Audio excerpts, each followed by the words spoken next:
ఈరోజు green chicken fry ఎలా చేయాలో నేర్చుకుందాం. కావలసిన సామగ్రి: చికెన్ 300 గ్రాములు, పావు స్పూన్ కారపొడి, మిర్చి వేస్తున్నాం కాబట్టి కారపొడి కొద్దిగా వేసుకోవాలి, పసుపు పొడి 1/2 స్పూను, ధనియా పొడి 1 స్పూను, వేయించిన జీలకర్ర పొడి పావు స్పూను, గరం మసాలా పొడి పావు స్పూను, ఒక చిటికెడు మిరియాల పొడి, కసూరి మేథి కొద్దిగా, దాల్చీని లవంగాలు కొద్దిగా, తగినంత సాల్ట్, నెయ్యి 1 స్పూను, అల్లం వెల్లుల్లి పేస్ట్ 1 స్పూను, ఒక 6 బాదం పప్పులు, ఒక 6 జీడిపప్పులు, ఒక ఉల్లిపాయ, 1/2 కప్పు పెరుగు, వంటకు సరిపడా ఆయిల్, నిమ్మ చెక్కలు 2, పుదీనా కొత్తిమీర 1 కప్పు, ఒక 6 పచ్చిమిర్చి. ఇప్పుడు ఈ పుదీనా కొత్తిమీర, ఈ పచ్చిమిర్చి పేస్ట్ చేసుకోవాలి. కొద్దిగా సాల్ట్ వేసి ఒక బౌల్ తీసుకొని అందులో చికెన్ వేసి ఈ మసాలాలన్నీ చికెన్ లో వేసుకోవాలి. కారపొడి, పసుపు పొడి, ధనియా పొడి, గరం మసాలా పొడి, జీలకర్ర పొడి,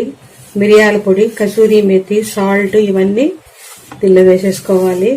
అల్లం వెల్లుల్లి పేస్ట్, నెయ్యి, పుదీనా కొత్తిమీర, పచ్చిమిర్చి పేస్ట్ చేసుకున్నది, కొద్దిగా నిమ్మరసం పిండుకోవాలి, పెరుగు ఇవన్నీ వేసి ఇది బాగా కలిపి దీన్ని కొంచెం సేపు నాననివ్వాలి.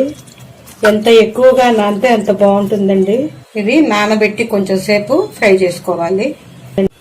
కడాయి పెట్టి ఆయిల్ వేసి తరిగిన ఉల్లిపాయలు వేగాయి.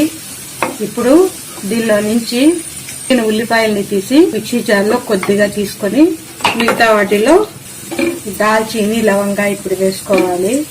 ఈ కలిపి పెట్టుకున్న చికెన్ మిశ్రమాన్ని వేసి ఫ్రై చేసుకోవాలి.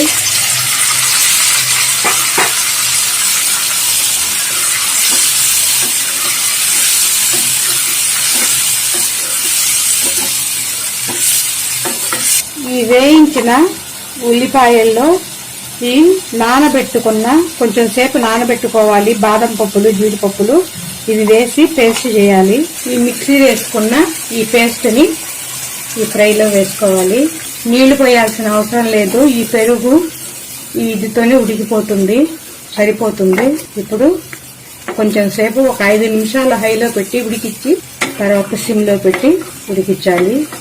మూత పెట్టి సిమ్ లో పెట్టి ఉడికించాలి. ఇది అయిపోయిందండి. ఇంకొక 2 నిమిషాలు ఫ్రై చేసేసుకుంటే సరిపోతుంది. అయిపోయిందండి గ్రీన్ చికెన్ ఫ్రై. ఇప్పుడు స్టవ్ ఆపేసుకుందాం. ఇదండి green chicken fry. Super recipe అండి, చాలా బాగుంటుంది.